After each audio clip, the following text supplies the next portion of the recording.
San Antonio vies to become only the 5th major city to achieve special firefighter recognitions.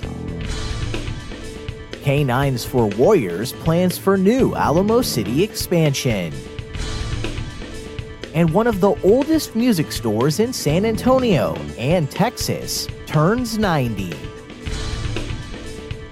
This is your Express Briefing podcast for Friday, February 8th.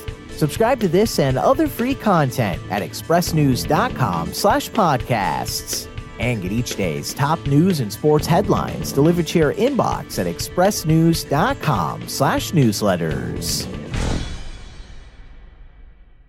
As she prepares to retire March 1st, City Manager Cheryl Scully spoke with the San Antonio Express News about some of her accomplishments working alongside Fire Chief Charles Hood, including the upgrade of the department's Insurance Services Office classification to a Class 1 rating in 2017.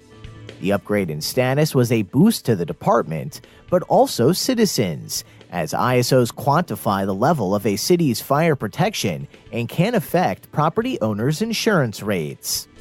After City Manager Cheryl Scully hired Charles Hood as fire chief 12 years ago, the department was plagued by problems, including criticism over slow response times in some of the city's outlying areas and low morale among firefighters.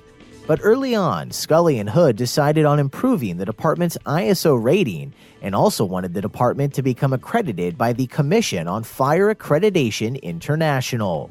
And now, just days after Scully's upcoming March 1st retirement goes into effect, the Accreditation Commission is scheduled to vote on accredited status for the San Antonio Fire Department.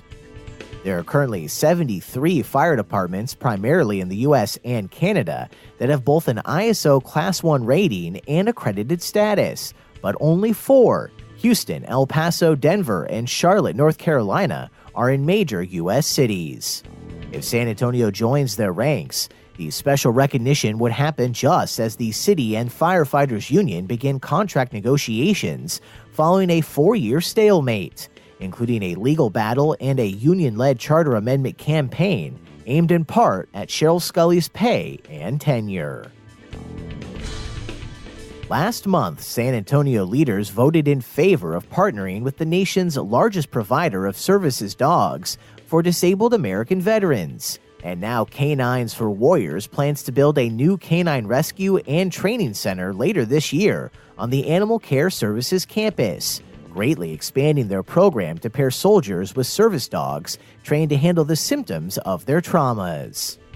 The agreement approves an initial 10-year lease of 3 acres of ACS property to build a canine training facility with a focus on rescuing 200 large breed dogs from ACS annually. K9s for Warriors staff will look for dogs that are at least 2 years old, at least 50 pounds and 24 inches tall, and those that are able to pass a basic temperament test. At the new San Antonio facility, the dogs will receive basic obedience training before they are transferred to one of K9s for Warriors' 2 Florida campuses, where the dogs will finish their 3 to 6 month training and be paired with soldiers suffering from post-traumatic stress disorder, traumatic brain injury, or military sexual trauma as a result of service post 9/11. K9s for Warriors says bringing the national nonprofit to San Antonio will be a big boost for large dog rescue, as the local community has a large rescue dog population it can select from, as well as an active military community that will be supportive. Since 2011, K9s for Warriors has paired more than 500 Warrior K9 teams across the country, with more than 90% of their dogs recruited from animal shelters and current dog owners.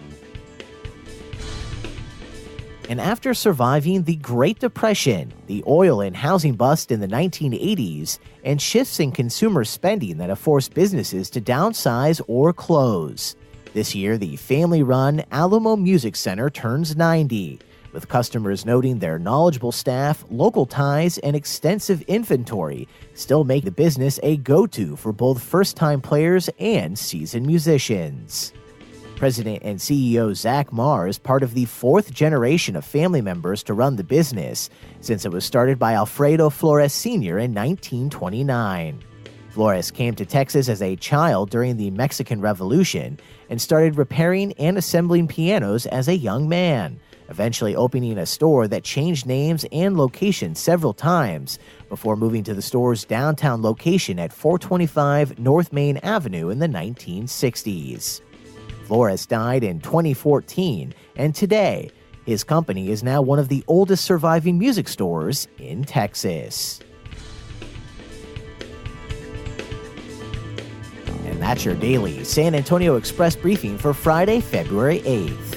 Subscribe to this and other free content at expressnews.com/podcasts.